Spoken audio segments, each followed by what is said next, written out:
Tonight, panic in the Christmas rush. Shoppers choked by smoke as fire breaks out at Penrith Westfield and sends thousands scrambling. Detention nightmare. A refugee detained by Australia for a decade. He says he lost his childhood. Fires and floods. Extreme weather batters the east coast as crews are put to the test. A trip home from the bowling club ends in tragedy in a country town. Two of Sydney's toughest ladies breaking new ground and bringing the city closer than ever. And Nathan Lyon's so close to a major milestone as the Aussies make their charge to victory in the first test. Live from Sydney, 7 News with Mark Ferguson. Good evening. Christmas shopping can be chaos at the best of times. This afternoon it got much tougher for thousands at Westfield Penrith. Shoppers were choking in thick smoke when a blaze broke out in the food court. Firefighters forced to evacuate the entire centre. The holiday rush turns to panic at Westfield Penrith. Nearly 3,000 shoppers and retailers forced out of the busy centre as smoke shrouded the food court, choking customers. We had over 500 customers sitting inside the food court and now everyone had to leave. We hear the sound, the customers were screaming like, oh, as soon as we hear the sounds, and then everyone's running and was leaving. Dozens of frantic 000 calls came in just after 1:20 this afternoon. Something's on fire. Westfields? Oh my God. And the emergency response was swift. 7 News has been told the fire happened at noodle time after a wok caught alight. We saw a big massive flame coming out of the shop. Took over all the roof up there. One staff member suffered smoke inhalation but wasn't seriously hurt. That's because the sprinkler system was activated. That prevented the fire from spreading and potentially causing a catastrophe here in Westfield. After waiting for more than 2 hours on the street, staff were eventually given the all clear. Into the bar. Finally getting let in. While the fire was fairly small, the water damage left behind is significant. Several traders have lost stock. Centre management making the call to close the food court for the rest of the day due to safety fears. A chaotic afternoon for shoppers with just a week to go until Christmas. Very grateful that no one's got injured, everyone's safe and secure. Annie Puller, 7 News. For weeks our politicians have talked tough on immigration, but tonight we can show you a side they don't want you to see. Among the criminals released by the High Court is a legitimate refugee Australia has imprisoned since childhood. He's now 26, has suffered real hardship, and his indefinite detention has been labelled a national disgrace. And a warning, this report contains graphic descriptions of incidents of self-harm. From Saddam Hussein's Iraq, he took refuge in Iran, was persecuted there, so how lucky Mustafa felt arriving in the lucky country as a 16-year-old. Australia imprisoned him immediately for 10 years. I lost my childhood, I lost everything. If not for the High Court ruling that permanent detention is unconstitutional, Mustafa would still be there with no end in sight. I could change my life in Australia. I hope they could accept me in Australia. Unlike many foreign nationals detained because of their criminal records, Mustafa's crimes were committed in detention. So do not move. Hey, if you make any sign of movement, force will be used again. Do you understand that? Minor assaults on guards as he lurched into severe depression and post-traumatic stress.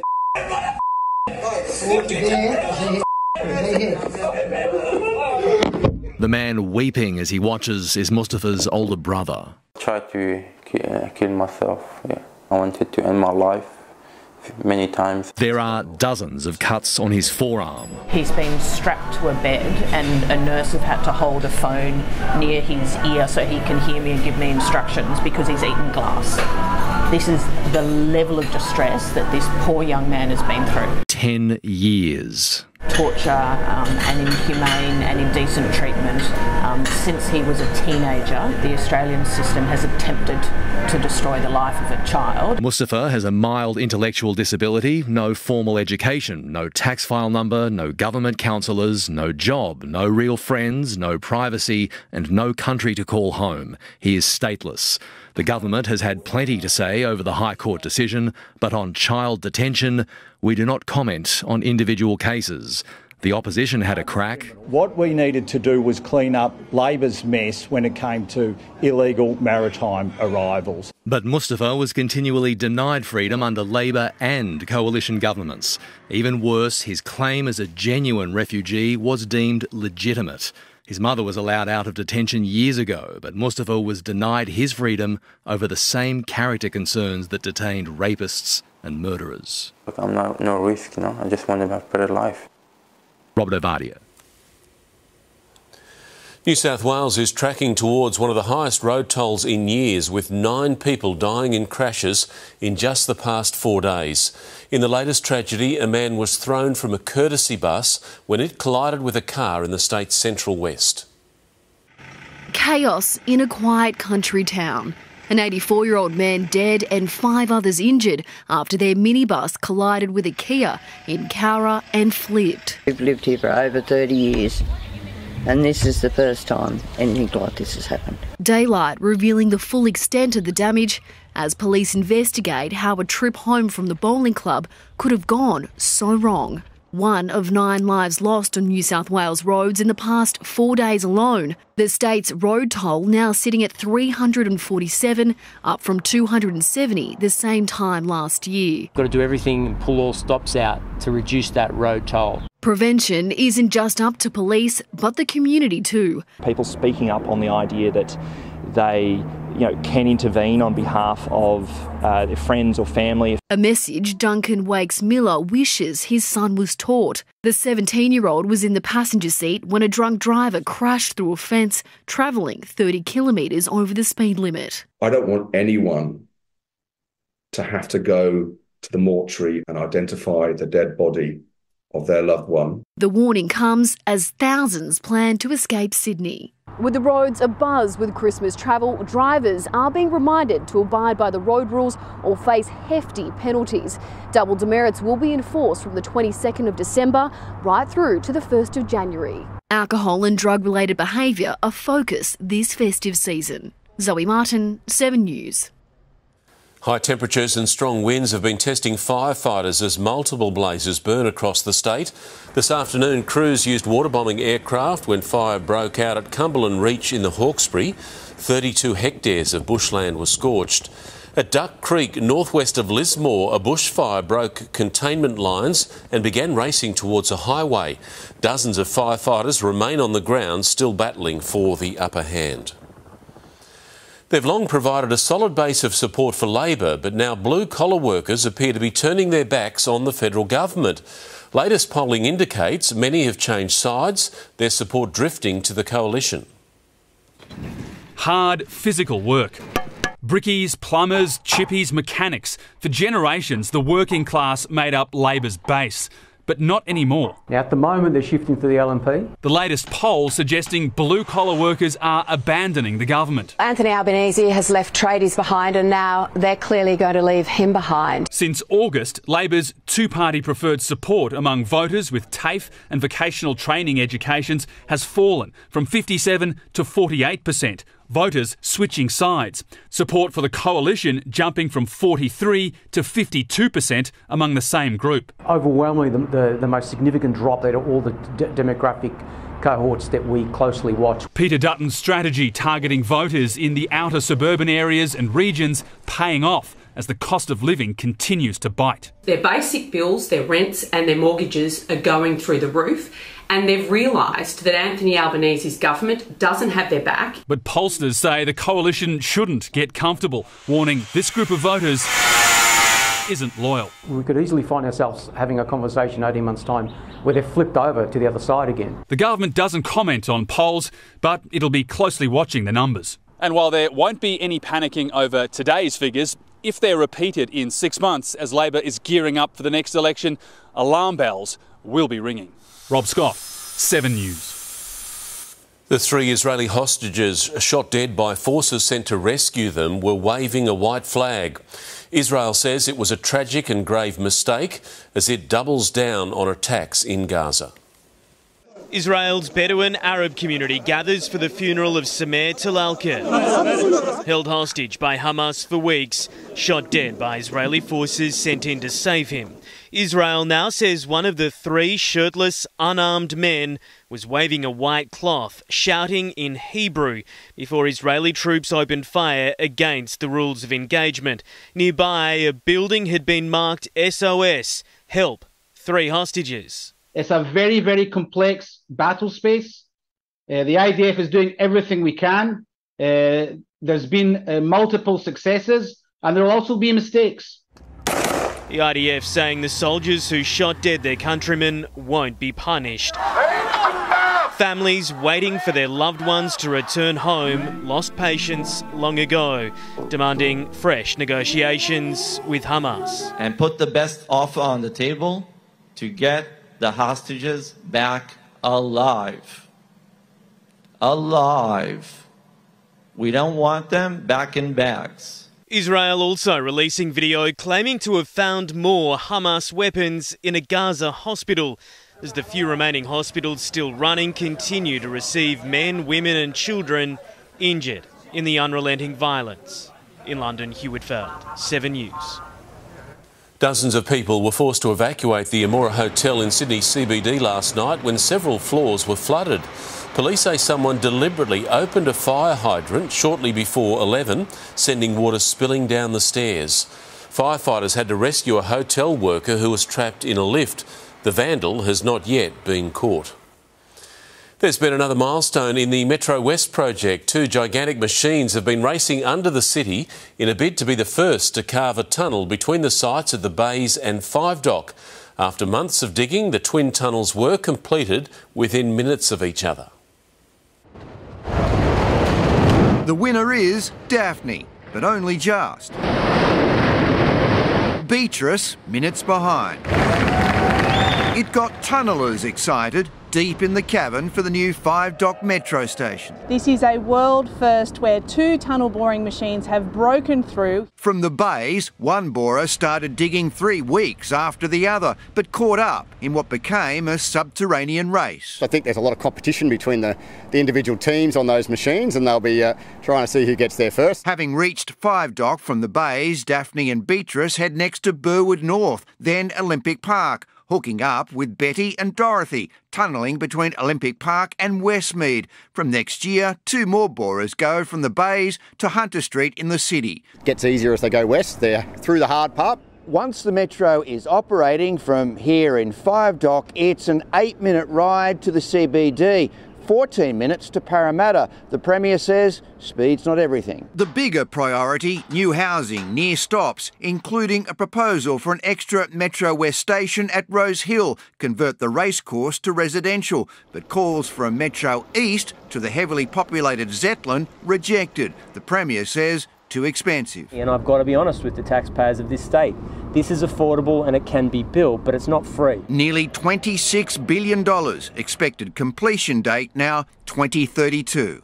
Chris Marr, 7. Far North Queensland is in the grip of a flood emergency tonight. 0.5 metre of rain has fallen in just 24 hours, effectively turning Cairns into an island, and many locals are being warned they need to move to higher ground. Worse than Jasper's full force arrival. The cyclone's tail whips far north Queensland with a flooding disaster. This is life-threatening events. We do not need people to be out and about. You're in a safe position, please stay in that position. Nearly 600 millimetres of rain fell at Black Mountain between Port Douglas and Cairns. 0.5 metre in 24 hours at Kuranda on the tablelands, and at least 300 millimetres in the major centres. These are really high amounts of rainfall, and they're falling into catchments that are already saturated. Well, I've been speaking with people on the ground throughout the day, and they say that they've never seen rainfall like this. 10,000 homes are currently without power. Many are underwater, and residents have been told to evacuate.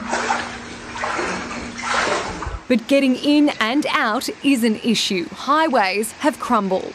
We've undertaken a number of rescues in the last 16 hours, 24 hours, where water has risen that rapidly that people haven't been able to get out. Though thankfully so far, no reports of serious injuries or deaths. With the rain and thunderstorms expected to continue for the next 24 hours, a nervous wait for residents. Melina Saris, 7 News.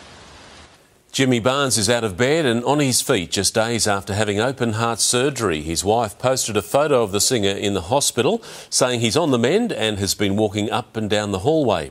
She also thanked well-wishers for their positivity. The 67-year-old had to go under the knife following complications from a bacterial infection which spread to his heart. As far as sporting farewells go, this is one of the greatest of all. Champion jockey Damien Oliver produced a miracle, winning his final race in the saddle, capping off a truly remarkable career. They've already made a movie about Damien Oliver, this script too perfect even for Hollywood. And now Munamek has got there. Oliver's got the run. The racing gods have spoken. Do you believe in miracles? Dreams do come true, don't they, eh? That was unbelievable. Over 3 decades in the saddle, one final piece of Ollie magic, weaving his way through the field to win the race named in his honour. It was death or glory at the top of the straight. An unbelievable feeling, and I couldn't think of a better way to finish it off. Wife Trish and his family by his side in the town where he grew up. The Ascot crowd in disbelief as Oliver won not only the last race of his career, but the last 3, winning back to back to back on his way into retirement. Ollie's done it again. And the roar I got for those last 3 winners, I'll never forget it. How long is it going to take the body to realise that you're not in the game anymore? The structure's gone from life.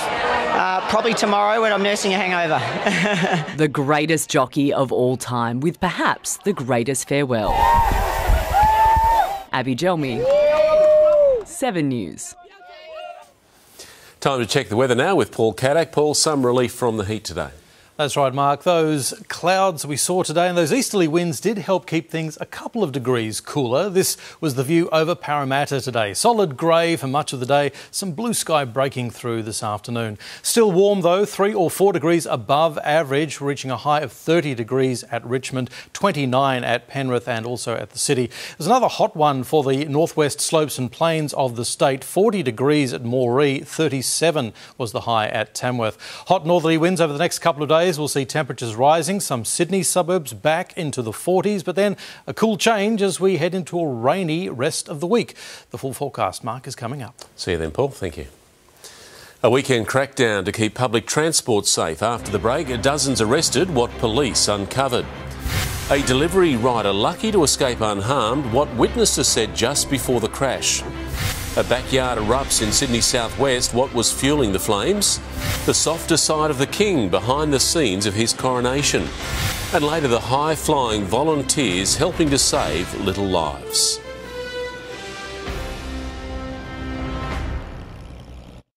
Welcome back. Firefighters had to act quickly when a shed caught alight in Sydney southwest this afternoon.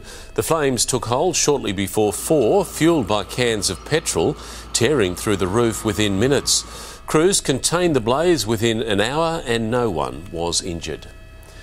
Dashcam has captured a pizza delivery man being thrown from his bike in a crash at South Windsor. A driver and passenger in the car behind had only just been talking about how difficult his job must be. I'd never want to do it on a scooter. How dangerous. Just if someone knocks you off the bike. Seconds later, the rider veers into oncoming traffic and someone does. Incredibly, he was not hurt. Police across Sydney set their sights on transport crime this weekend, a 48-hour crackdown on the city's train, bus and ferry networks. Dozens of people were arrested, officers also seizing a haul of drugs and weapons. Daytime at Parramatta train station, police on the hunt. More of them at King's Cross and in the city too, all part of a 48-hour transport blitz. To drive down violent criminal behaviour or antisocial behaviour. Operation Colossus launched to disrupt. Officers from the Transport Command targeting drugs and weapons on the state's trains, buses and ferries. The two-day operation resulting in 78 arrests and more than 100 charges. Police searching 163 people, issuing almost 200 fines and more than 100 move-on notices. The most concerning, there were 44 drug detections and 6 knives seized. We have become very agile when it comes to moving significant police resources across the transport network to ensure the safety and security of the people of New South Wales. And in the cases where police aren't around, CCTV will be. The cameras operating 24/7 right across the network. We utilise that regularly to resolve investigations that the Police Transport Command undertake. Grace Fitzgibbon, 7 News. The federal government is cracking down on NDIS providers inflating prices to take advantage of taxpayer funding. Some disabled Australians accessing the scheme saying they'll be treated like human ATMs. It is shockingly widespread that if you tell a service provider that you have an NDIS package, all of a sudden the price for everything goes up. A new task force is being set up to stop exploitation, and next year laws will be introduced to make it a criminal offence. We've been given a sneak peek at a documentary that went behind the scenes with King Charles and Queen Camilla before the coronation. It captures the King's candid reaction to a dress rehearsal mistake. Be amongst you and remain with you now and... No, that can't be right. Always. You must have said this before. I knew that. Yes. The 90-minute doco will be released on Boxing Day. Opening day for the latest Rozelle project. Up next, the newest parklands on the edge of the city. Overdose surge, the weight loss drug imitations causing concern. The boys are back, why this year's HSC is changing trends. What's hidden inside the new Golden Rooster at the Notre Dame Cathedral. And ahead in sports, Steve Smith fumes after letting a big opportunity slip through his fingers in the first test.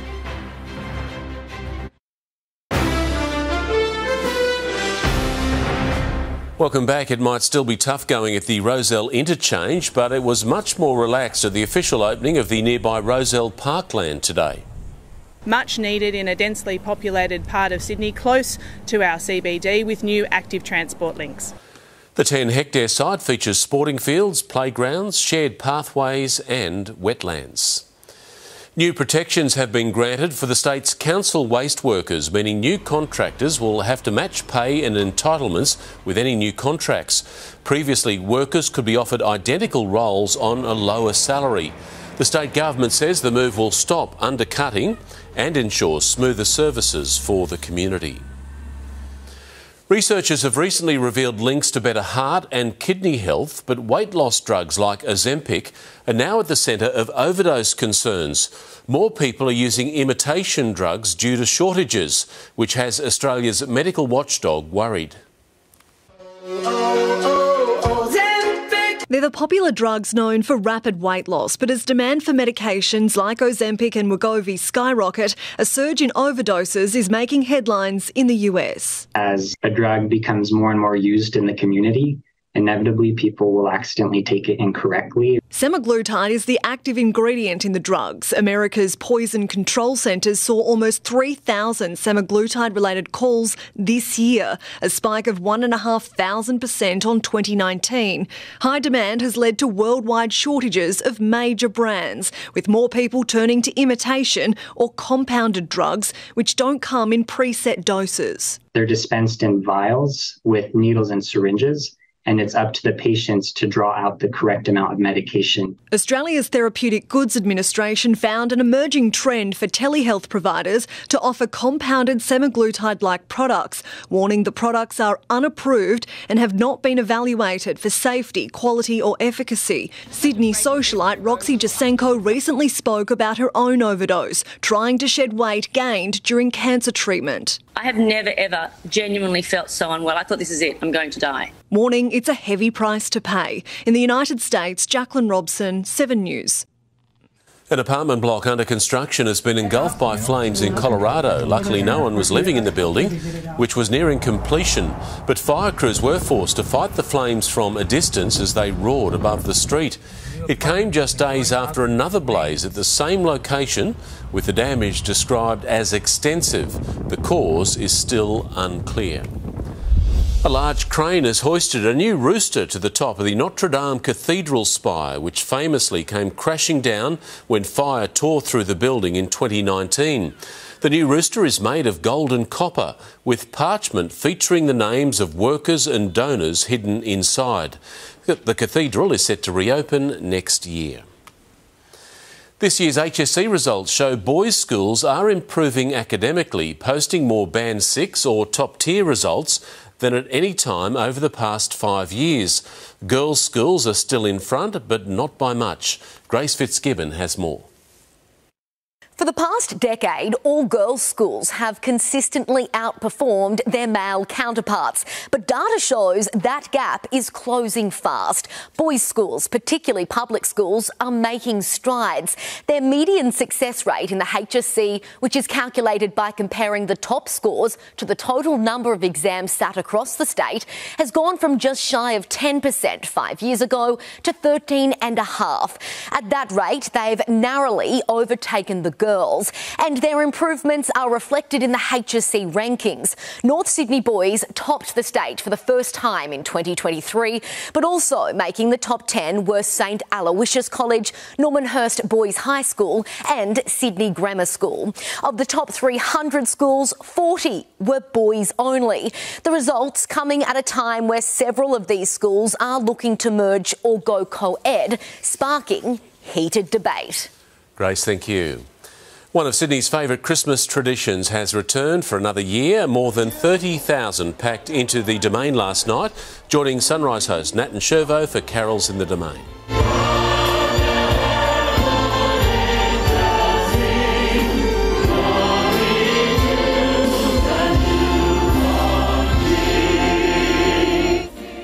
You can see the full show right here on 7 next Saturday night. Sydney properties ending the year on a high. Just ahead, which suburbs are leading the revival regardless of rate rises? How drivers can claim a $3,000 rebate, but time is running out. Australia Post warning, get your Christmas parcels ready tonight. And soon in Sport live from Perth, as the Aussies charge to victory, will Nathan Lyon get his milestone moment? Welcome back. Time is running out for drivers to claim a $3,000 rebate for electric vehicles. There are less than 2 weeks left to claim thousands of rebates for those buying full battery electric and hydrogen fuel cell cars. A total of 25,000 rebates were announced by the former state government 2 years ago, but so far only a little over 10,000 have been picked up. Sydney's property values are set to see out 2023 on a positive note, rebounding from the impact of the first wave of rate rises. CoreLogic says Bayview recorded an annual growth of 25.3%, just ahead of Bellevue Hill, Canterbury and Hurlston Park. But we're now being warned of slower growth and possible declines in 2024.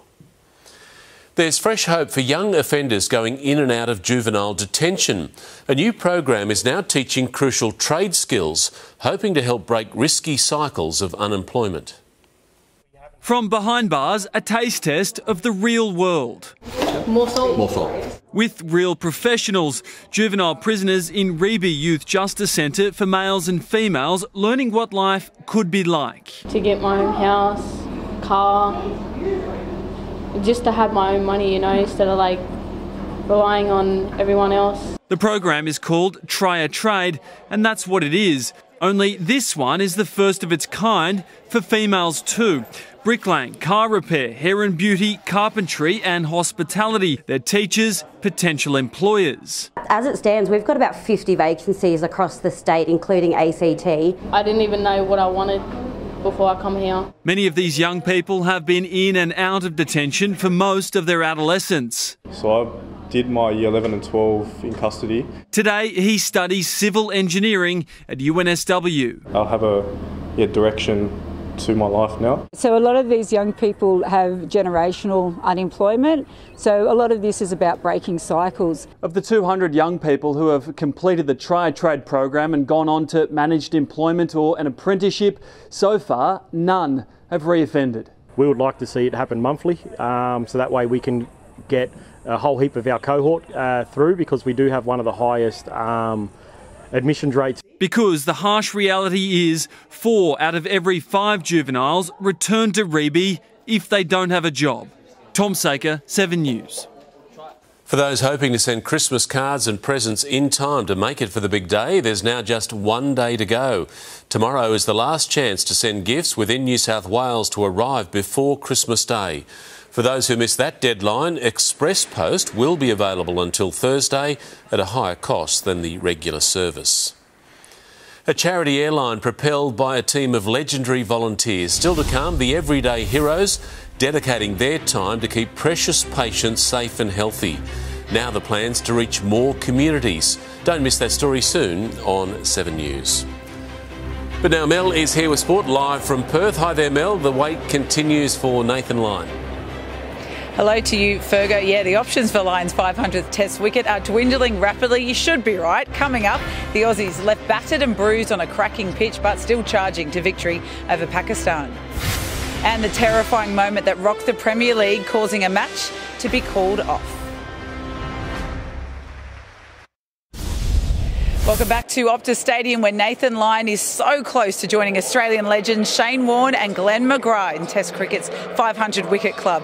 After setting Pakistan a 450-run target in the series opener on a deteriorating pitch, the Aussie attack went to work, tearing through the top order of the tourists. Good news to begin day 4. Marnus Labuschagne cleared of serious damage to his little finger. Steve Smith was also in the wars last night, but made it to stumps, resuming on 43. Oh, good shout. Smith added just 2 before falling LBW to Karam Shahzad. DRS upheld the umpire's verdict by a whisker, Smith fuming as he trudged from the field. Enter Travis Head. Oh, lovely shot. Off the mark with a boundary, but only a brief stay. Oh. Dismissed by debutant Amir Jamal on 14, as the Bison built the lead. A big bomb from Mitch Marsh. The GOAT eyed history. You're on the verge of taking 500 Test wickets. Did you believe that could ever happen? No, God, no. If I can play my role and enjoy it, so it's a pretty special moment. Usman Khawaja defied a nasty blow to post a half-century with a slice of luck. Australia 402 runs in front by lunch. Oh, yes, big hit. The hometown hero also sailed past 50 before a scary moment. Ouch. It didn't dim Marsh's intent. That's a blow and a half. Khawaja's dismissal on 90 prompted the declaration. 450 the target for Pakistan, who didn't get through the first over intact. And that's his best. Mitch Stark snaring Abdullah Shafiq for 2. Skipper Shan Masood gone for the same score. Hazelwood strikes the second blow. Pakistan 3 for 19 when Imam-ul Haq became Stark's second victim on 10. Pat Cummins injected Lyon before tea, a move that raised eyebrows. I don't believe that he should be actually entered into this attack. Lyon can wait. A huge LBW shout denied brought a smile, as did efforts to corral some rogue rubbish. Cummins removed Babar Azam for 14 to leave Pakistan 4 for 49 at tea. Lions' wait continues for now. Oh. Nick Markham, 7 News. Very lucky to have this man alongside me. No one better to discuss Nathan Lyon's looming milestone than the great Justin Langer. JL, wonderful to see you. Thanks for having a chat. Of course, you played with Warnie and McGrath. You coached old mate Nathan Lyon down there. Tell us a bit about him. How special is it to enter the 500 club with those two Aussie legends? Well, you just put him in the same category. I was with Warney when he took his 700th at the MCG, one of the great moments. I was lucky to take the catch when McGrath took his 500th at Lord's, so we're all so excited to see what happens today. He's running out of time though, that's the thing, but I'm sure he'll get a chance to bowl tonight. The Aussies are on fire here, and they're playing really dominant cricket. Yeah, absolute intimidation now. It is, and it's relentless. You've got Mitchell Stark, who's come back and bowling brilliantly. Pat Cummins, I would hate to face. Josh Hazlewood never gets it wrong, and then you've got Nathan Lyon, who's just about to take his 500th wicket, so it's a great attack. What a huge, what an elite club to be part of, absolute rare air, as we've been talking about all day. Give us an insight into the man himself and how he's evolved and maintained this elite level. Well, I was there when he took his first wicket in Sri Lanka against Sangakkara, and we're going, man, this kid can bowl. He come from this groundsman in Adelaide to all of a sudden take Sangakkara, who was the number one batsman in the world at the time, to where he is now. I didn't realise how good Nathan Lyon was until I started coaching the team. He is brilliant. His flight, the bounce, the spin he gets, but also his work ethic. He just works harder than anyone. It's no wonder he's so good because he bowls so many balls. Yeah, so chilled and friendly as well, I must say. He always has a chat with everyone. Now, 6 for 65, Pakistan. Can the Aussies get it done tonight, do you think? I think so. And I hope not only will they get it done, I hope Nathan Lyon takes that last wicket, 500. I think you might get... Oh, what a fairy tale that would be. You might get that wish. Thanks very much, Justin Langer. Thanks so much. All right, staying with cricket, but to the Big Bash, and the Thunder are not expecting the Strikers to be rusty when they face off at Adelaide Oval on Tuesday night. The Strikers are yet to play almost 2 weeks into the season. Their only game was a washout. Potentially might be in our favour, but a lot of the guys have played heaps of cricket so far this season already.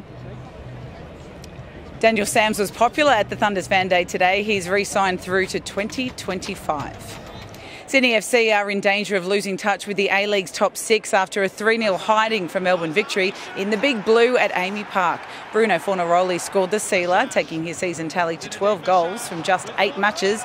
The Sky Blues are 10th on the ladder, just a point in front of the last-placed Perth. Well, a terrifying moment in the Premier League this morning. Luton and Bournemouth's clash abandoned after a player collapsed mid-match. A warning to viewers, you might find the following vision distressing. English football brought to a standstill. It looks like a very nasty situation here. Luton Town's captain Tom Lockyer suddenly collapsing with no one near him. The match with Bournemouth stopped, both teams only able to watch as paramedics worked, the fans giving their support. The 29-year-old responsive as he was stretchered from the pitch, quickly taken to hospital. Luton later confirming Lockyer suffered a cardiac arrest, but is in a stable condition. An all too familiar situation for the club. Lockyer also collapsed in the middle of their championship player final due to a heart condition just 7 months ago. Luton's manager Rob Edwards distraught. The match soon abandoned. In Manchester, another blow for City. And Mateta's there! A 2-0 lead wasted. Crystal Palace snatching a 2-2 draw with an injury time penalty. Elise scores! Just one win in the past 6 games for the Sky Blues, now 3 points off leaders Liverpool despite playing an extra game. We don't deserve to win. When you win these penalties because we don't deserve it. Chelsea ending a 2-game losing streak, 2-0 over Sheffield United. James Manton, 7 News. During the Kings' clash with the Tasmania Jack Jumpers, coach Mahmood Abdul Fattah had a running battle with the referees. Dribbling to the established position, he beat him to the spot. Oh, he's heated. Putting pressure on the defence. 20-year-old Jalen Galloway scored 22 points in the 90-82 win. The Kings are now 3rd on the NBL ladder. The PNC Championship is even more of a family affair for Tiger Woods this year. Playing with son Charlie in the family teams event in Florida, Tiger also had daughter Sam as his caddy in the opening round. 7 shots off the pace. Team Woods have plenty of room for improvement in one area in particular. I mean, I drove the ball really good today. I didn't miss a fairway. We still managed to shoot 8 under, so we just suck at putting. That summed it up right there. It is Tiger's second tournament back after ankle fusion surgery. Jakara Anthony is in the form of her life. The Olympic champion made it 4 wins from 5 World Cup events to start the season, taking out the dual moguls in France. Anthony's second gold medal in as many days headlined a huge weekend for Aussies across Europe. Belle Brockhoff, Josie Buff and Adam Lambert all won snowboard cross medals, while Bree Walker won silver in the monobob. Switzerland's Jasmine Fleury was awarded a cow, that's right, a cow for her win in the women's downhill. Not sure what she's going to do with that, but it's pretty cool when you think about it. It's a little bit different. Meanwhile, we are watching Pakistan drop like flies at the moment as the Aussies, they're smelling blood. They want the victory and onto the Boxing Day test, Fergo, hopefully tonight, and hopefully Nathan Lyon with that 500. Yeah, go the goat. Hopefully he's got it in the bag already. Thanks, Mel. No doubt. Thanks. It's usually a time filled with joy, but many families across Australia are facing a Christmas in hospital. One charity is helping those who need urgent health care the most, all thanks to the kindness of volunteers on the ground and in the air.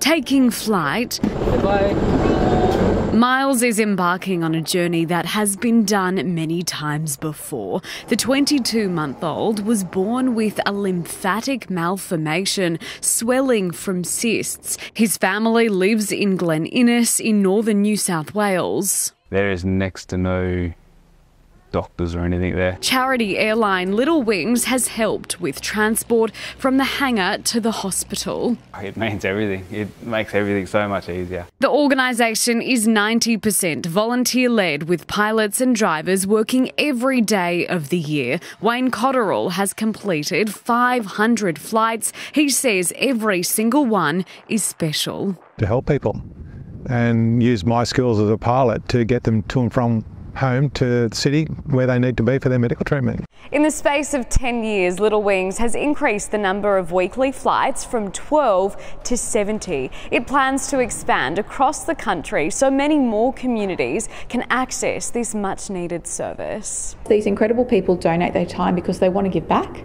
They want to use their skills and their time to make a difference. Angelique Opie, 7 News. Now, Paul's back with the forecast. Paul, it's warming up again tomorrow. That's right, Mark, and it's just the start of a roller coaster week ahead, from 40 degrees to storms and some rainy days counting down to Christmas. Details next. Tonight's 7 News headlines: thousands of Christmas shoppers have been evacuated from Westfield Penrith after a fire broke out in the food court. An elderly passenger has died when the minibus he was in collided with a car in Cowra. And twin tunnellers named Daphne and Beatrice have broken through at 5 Dock in a Metro West milestone. Now here's Paul with the latest on Sydney's weather. Thanks, Mark. Good evening. Cloudy for much of the day today, but still pretty warm, with the city reaching a top of 29 degrees around 1:30 this afternoon. That high was shared with Manly, Penrith and Badgerys Creek. Richmond getting up to 30 degrees, 28 at Campbelltown and Fairfield, with 27 the top at Cronulla. The high moving across the state here, keeping things mostly sunny, with a trough bringing some isolated showers to the northeast, while ex-tropical cyclone Jasper is still bringing lots of rain, around half a metre falling in some places as it crosses far north Queensland.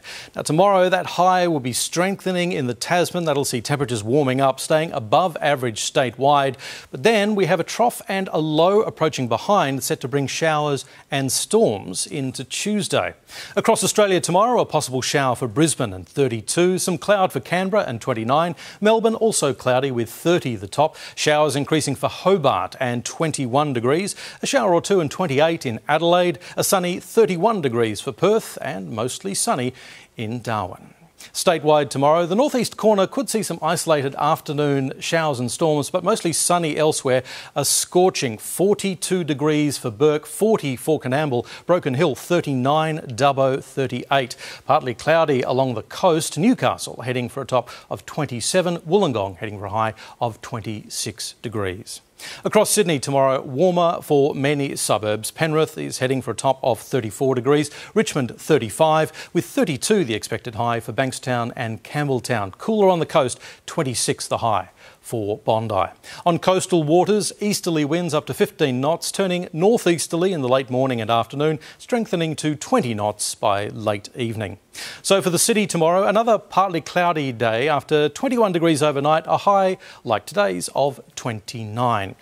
Tuesday, though, is going to be a shock to the system. Looking at 36 degrees in the city, 40 degrees for the west before afternoon showers and a possible storm ahead of a southerly change.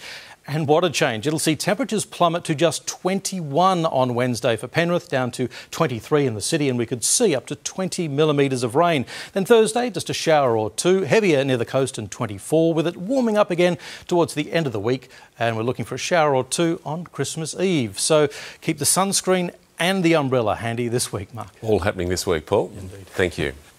Before we go, here's a look at a story we have for you tomorrow night. All in vain. The intravenous health and beauty treatments now sweeping Sydney.